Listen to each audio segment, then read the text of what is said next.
आज हम समझेंगे भाषा किसे कहते हैं या व्हाट इज़ लैंग्वेज।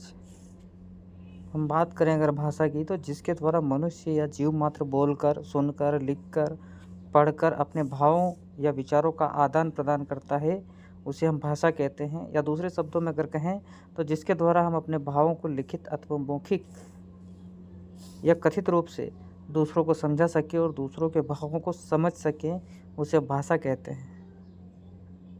दूसरे शब्दों में अगर कहें तो सार्थक शब्दों या संकेतों के समूह को भी भाषा कहा जा सकता है।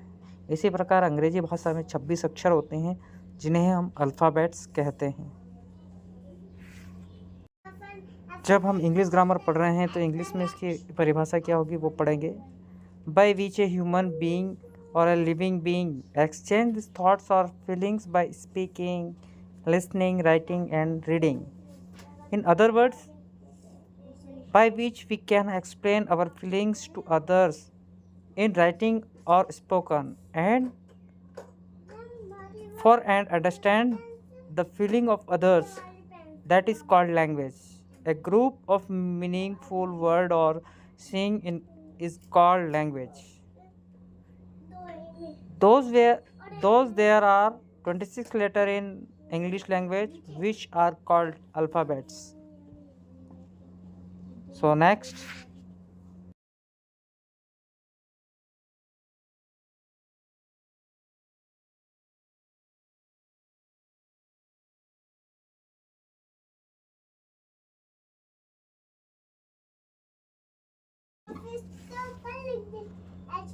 how number of letters in English? अंग्रेजी भाषा के अक्षर कौन कौन से हैं और कितने हैं? तो आप सभी जानते हैं A B C D E F G H I J K L M N O P Q R S T U V W X।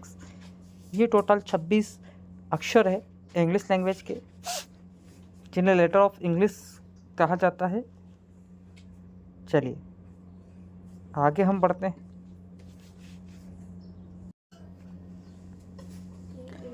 English language को पूर्ण करने के लिए दो प्रकार के अक्षर होते हैं। दो प्रकार के कौन कौन से होते हैं? वोवेल और दूसरा कॉन्सोनेंट। एक सेमी कॉन्सोनेंट भी होता है अपवाद स्वरूप, उसके बारे में भी हम पढ़ेंगे। तो वोवेल किसे कहते हैं? वोवेल का हिंदी में मतलब होता है स्वर। इन अक्षरों की संख्या 5 होती है जिन्हें मात्राओं के रूप में प्रयोग किया जाता है, जैसे ए, ई, आई, ओ, यू। Second consonant. कॉन्सोनेंट को हिंदी में क्या कहते हैं? व्यंजन। तो इसकी परिभाषा क्या है कि इन अक्षरों की संख्या 21 होती है, जैसे B, C, D, F, G, J, K, L, M, N, P, Q, R, S, T, V, W, X, Y, Z. इसी के साथ एक सेमी वोवेल होता है जिसे वाई है, ये अपवाद स्वरूप है। वाई में इसका एग्जाम्पल आप हम समझेंगे। एग्जाम्पल के तौर पर जैसे येलो, YELLOW, येलो में वाई का साउंड या आ रहा है, लेकिन यह कॉन्सोनेंट है और कॉन्सोनेंट के रूप में प्रयोग होता है। उसी तरह से CRY, क्राई में वाई का साउंड ई होता है, क्राई, लेकिन यहाँ यह वोवेल के रूप में उपयोग हुआ है। तो हमें समझ में आया? चलिए नेक्स्ट।